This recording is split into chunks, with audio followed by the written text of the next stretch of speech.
ओम शांति। विशेष मुझे ये दीदी का जो अव्यक्ति मास चल रहा है, तो दीदी के साथ के अनुभव सुनाने के लिए कहा गया है।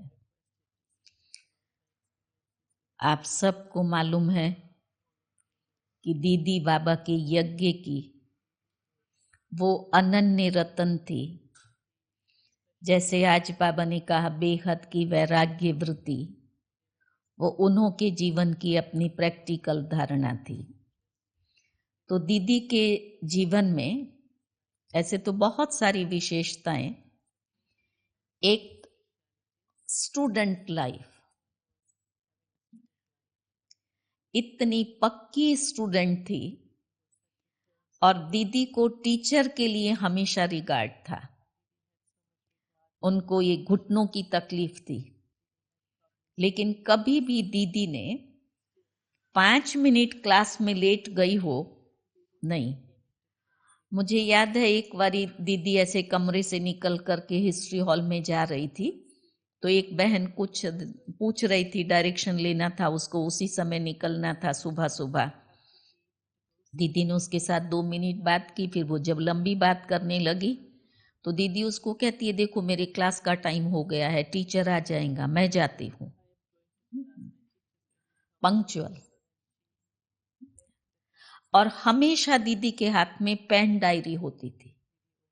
हम लोग कई बार सुबह सुबह सेवा करते हो यहाँ से निकले भूल जाएंगे, फिर वापस डायरी लेने के लिए रूम पर जाकर के क्लास में आएंगे। लेकिन दीदी का ये पक्का नियम था, रूम से निकलना पहले डायरी और पेन हाथ में लेना। और इतना नशे से कहती थी, अरे अपने बाबा के पास पढ़ने जा रही हूँ, मेरा टीचर मुझे पढ़ाने आने वाला है। वो नशा था। तीसरा, दीदी के अंदर जब सिर्फ डायरी पेन लेकर के और बाबा से पढ़ने का, यहां तक नहीं, जिस समय मुरली सुनने बैठती थी तब ऐसी एकाग्र होकर के दीदी मुरली सुनती थी कि ज्ञान के उस गुह्य राज को जैसे दीदी की बुद्धि में छप जाता था। और दीदी डायरी में नोट करती थी प्रश्न उत्तर की रीति से। जो बाबा का महावाक्य सुना ना, उसको पहले प्रश्न में बनाती थी, फिर उसका उत्तर लिखती थी। और इतना गहरा दीदी उसका राज निकालती थी। तो मैं भी तब छोटी थी, तो दीदी के बाजू में बैठती थी। माना रमणीकता और गंभीरता की मूर्ति थी, बैलेंस था लव और लॉ का। तो दीदी को ये तकलीफ होने के कारण से हल्की रजाई ओढ़ करके बैठती थी जब बहुत ठंडी होती थी ना, जनवरी दिसंबर में, और हॉट वाटर बैग लेकर के बैठती थी, यहाँ सिकाई करती थी। मैं बाजू में बैठी हुई मुरली लिखती थी। अब मैं दीदी की डायरी में देखूं दीदी क्या लिखती है, तो दीदी सिंधी में लिखती थी, तो मुझे पढ़ना नहीं आता था, तो देख करके फिर मैं लिखना शुरू करती थी। ये भी लिख रही है तो मैं भी लिख रही हूँ जो मैंने सुना, तो मुरली लिखती थी। फिर कभी कभी बीच में जब मैं लगातार लिखती रहती थी तो ठंडी बहुत पड़ती थी ना, तो हाथ ठंडा हो जाता था। तो ऐसे बाजू में बैठी हुई हाथ लगाया तो हाथ ठंडा था, तो ऐसे हाथ लेकर के हॉट वाटर पर रखा और ऐसे घिस करके फिर सामने देखा, दादी देख रही है, तो मुझे इशारा किया, देखो दादी देख रही है। ना एक बचपन के अंदर में किस रीति से किसको आगे बढ़ाना। तो रमणीक भी थी और फिर इतना सीरियसली मुरली भी सुनती थी।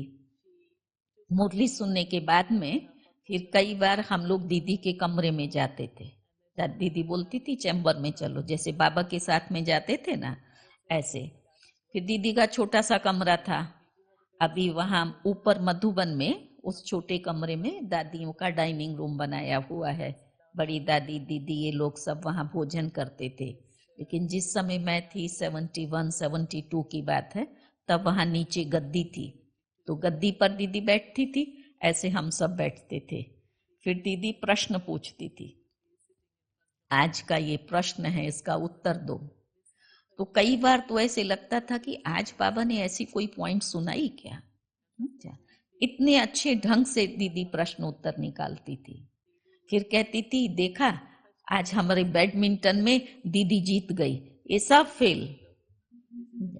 बैडमिंटन कहते थे प्रश्न बोला, सामने से उत्तर आया। फिर कई बार हम लोग को पूछती थी, अभी तुम मेरे से प्रश्न पूछो, मैं तुमको उत्तर दूंगी। तो ये था दीदी का बाबा की मुरली के प्रति एक गहरा प्यार। और उस मुरली को जो दीदी ने सुना, लिखा, पढ़ा, फिर वो प्रश्न उत्तर पत्र में लिखते थे, सभी सेंटर्स पर भेजते थे कि आज बाबा ने मुरली में ये कहा है, ये प्रश्न, ये उत्तर, ऐसे पत्र लिखते थे। जब पत्र लिखने बैठते थे तब दीदी पत्र लिखती थी, मैं भी लिखती थी। दीदी ने 5 पत्र लिखा, मैंने 2 ही पत्र लिखा। सोच सोच करके ठीक से अच्छे ढंग से लिखती थी। तो फिर मेरे को कहती, मुट्ठी पढ़ी लिखी तुम है, और देखो दीदी ने इतने सारे पत्र लिखे।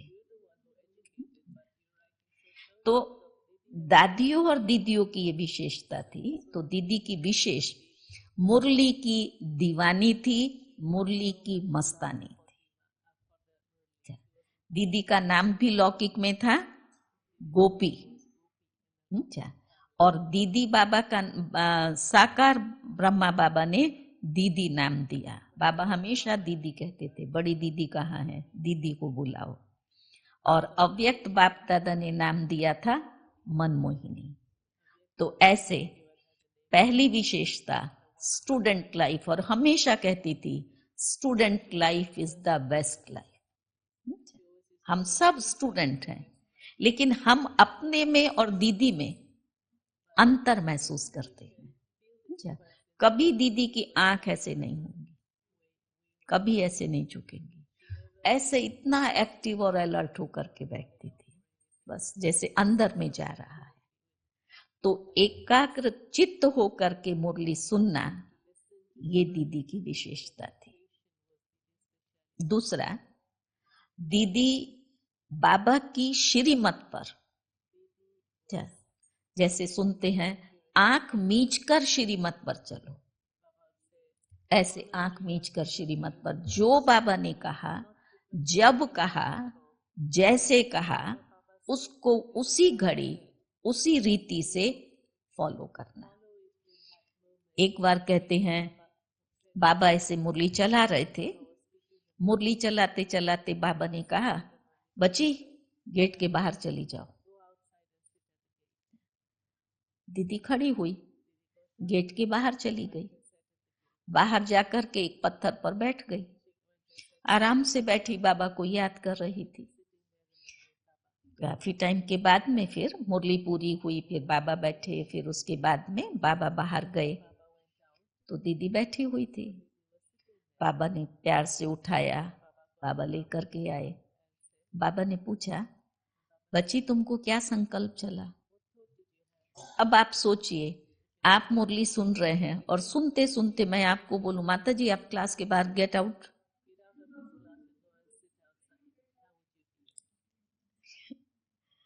तो कैसा लगेगा? कैसा लगेगा? प्रश्न आएगा ना? आएगा, क्यों मेरे को ऐसा बोल रहे हैं? दीदी नंबर 1 पास हुई। दीदी ने कहा बाबा ने आज्ञा दी, मैंने पालन की। अगर बाहर जाने का बाबा बोलता है तो बाबा ने पूछा, बच्ची ये संकल्प नहीं चला, फिर क्या होगा? तो बोला बाबा बैठा हुआ है, मैं क्यों चलाऊं? बाबा की श्रीमत का जब कहा, जैसे कहा, उसी रीति से पालन करना, ये भी हमारे एक निश्चय की कसौटी है। क्वेश्चन मार्क आया, माना हमें बाबा में निश्चय नहीं है ना, मुझे बाबा गेट के बाहर क्यों निकालेगा? निकाल नहीं सकता है। ये है संपूर्ण निश्चय कि बाबा मुझे निकाल नहीं सकता है, लेकिन बाबा ने कहा है तो मुझे जाना है। और दीदी चली गई। अब हम ब्राह्मणों को ज्ञान में हम सब पक्के हैं, बाबा में हम सबको पक्का निश्चय है, किसी को भी निश्चय की कमी नहीं है। लेकिन इन छोटी छोटी बातों में और इन परिस्थितियों में कभी क्वेश्चन मार्क लग जाता है, मेरे लिए ऐसा क्यों? कभी आश्चर्य का चिन्ह आ जाता है, ऐसे भी होता है। इन पेपर्स में पास होने की जरूरत है। सेकंड में स्टॉप। बाबा ने कहा है माना उसमें मेरा कल्याण है। और जब बाबा बैठा हुआ है, ये जीवन हमने किसको दिया है? बाबा को दिया है। तो इसकी जिम्मेवारी किसकी है? बाबा की है। चाहे प्यार करो या ठुकराओ, तेरा दर नहीं छोड़ेंगे। बस ये हमारी प्रतिज्ञा है।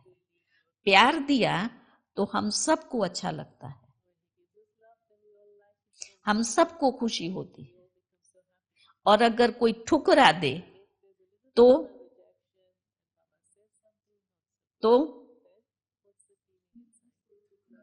वहां पर ये निश्चय कि बाबा के घर से मुझे कोई ठुकरा नहीं सकता। निश्चय बुद्धि विजयंती, उस निश्चय की विजय है। इसमें हम नंबरवार हो जाते हैं। थोड़ा संकल्प चलाया, उसके बाद स्टॉप किया, या कुछ समय तक उसका इफेक्ट रहा, फिर उससे कंपैरिजन आएगा, कहाँ कंफ्यूजन आएगा। तो दीदी की अपनी ये धारणा थी, जो बाबा कहे वो मुझे करना है। हमेशा एवर रेडी रहती थी। और तीसरी दीदी की विशेषता थी एक नामी और इकोनॉमी। हमेशा दीदी के अंदर वो प्यूरिटी थी।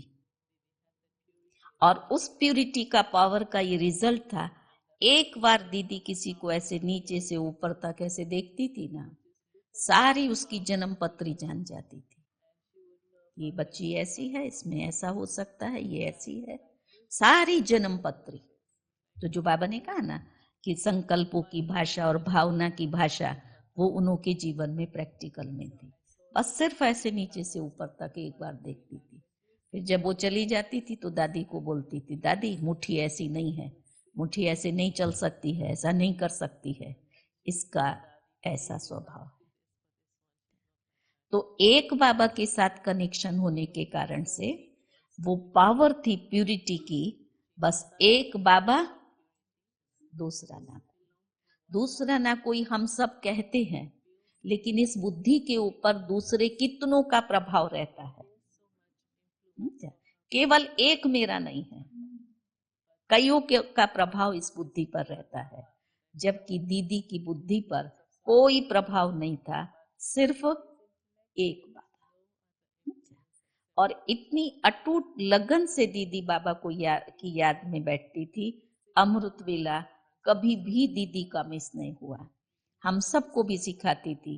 मैं उस समय छोटी थी तो मेरे को सुबह नींद नहीं खुलती थी, मैं अमृत वेले क्लास में नहीं जा पाती थी।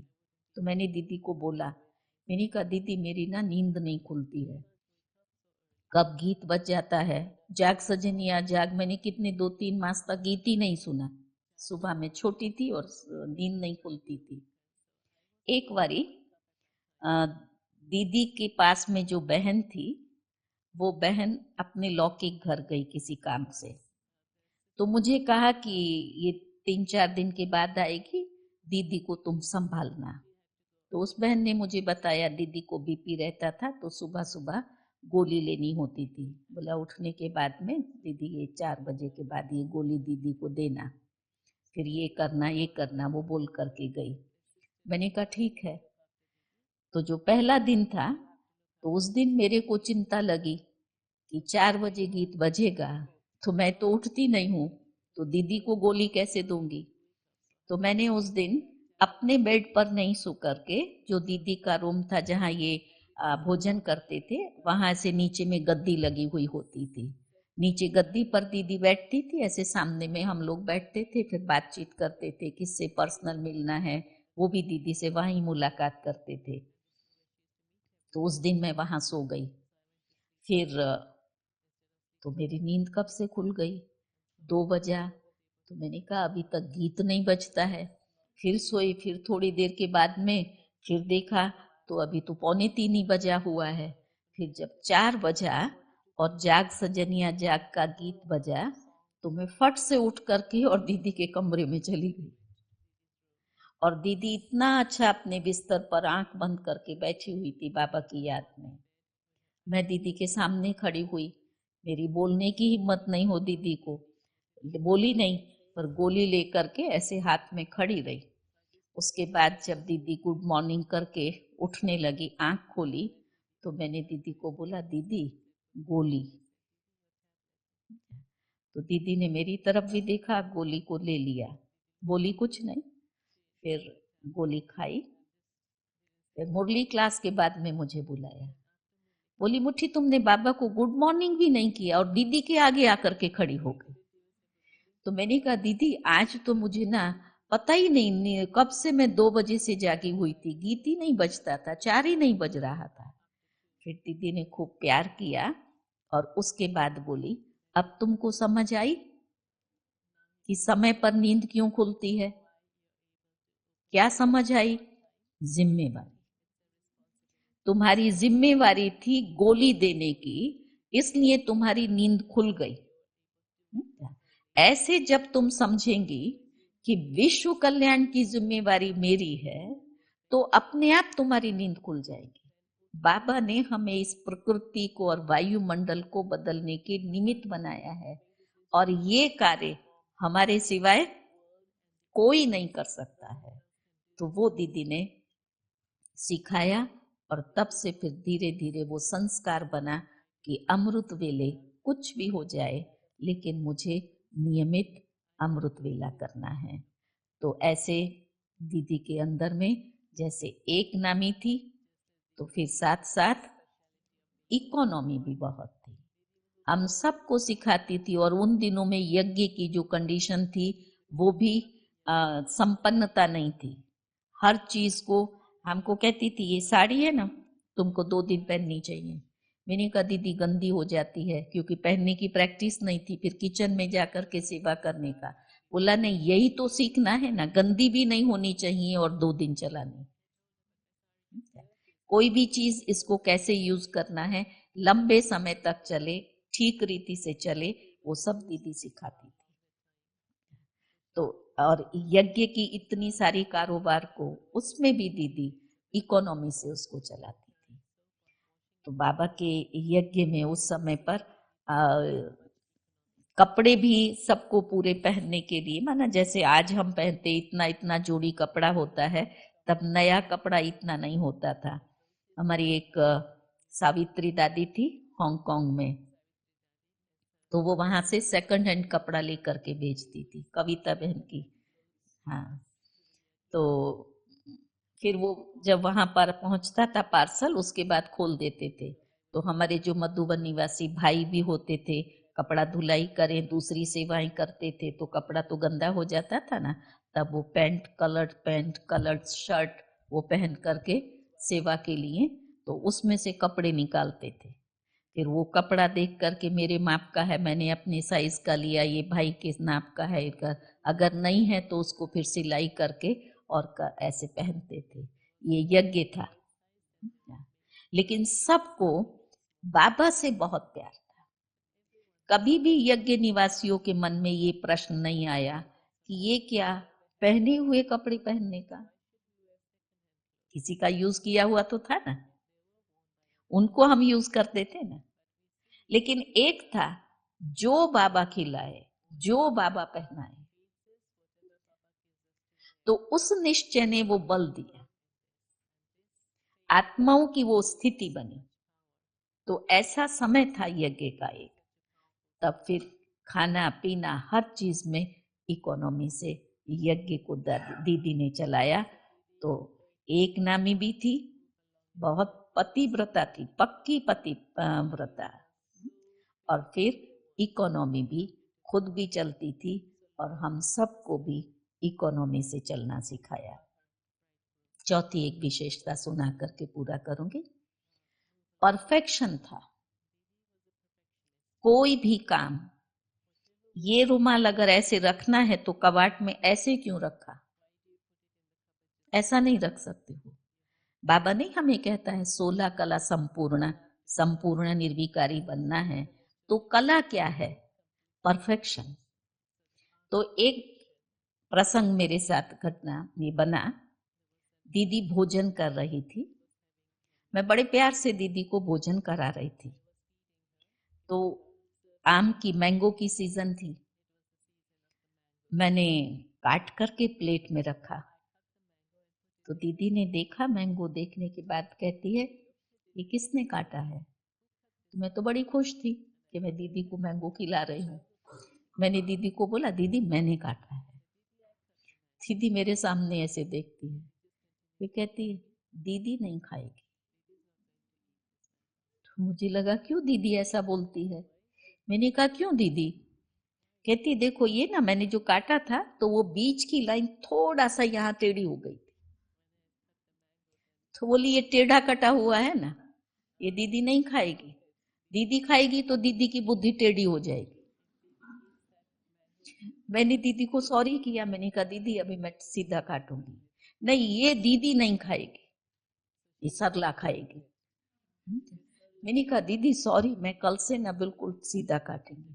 दीदी नहीं खाएगी, सरला खाएगी, दीदी की बुद्धि टेढ़ी हो जाएगी।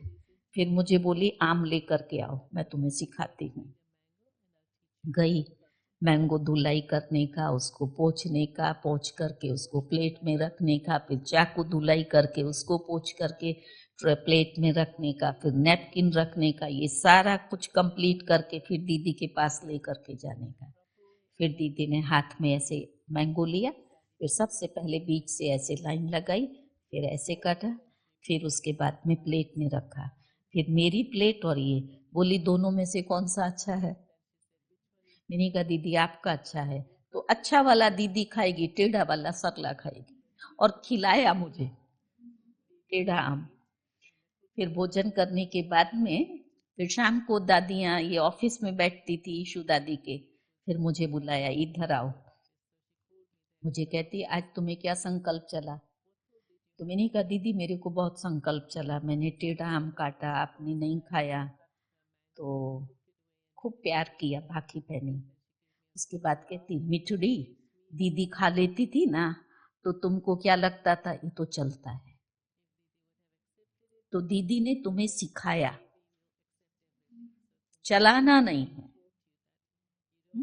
ये संस्कार, परफेक्शन, चलाना नहीं है। अब तुम कोई दिन टेढ़ा आम काटेंगी। मैंने कहा नहीं। फिर क्या हुआ, अब थोड़ा दिन पहले की बात है, किसी बहन ने बड़ा टेढ़ा मेढ़ा आम काटा हुआ था, बहुत कीचड़े जैसा, ऐसे इधर से इधर से। मैं उसको बोला, मैंने कहा तुमने ये कैसा आम काटा है इतना कीचड़े जैसा। तो मालूम उस बहन ने मुझे क्या जवाब दिया। उसने मुझे कहा पेट में ही तो जाना है, टेढ़ा हो या सीधा।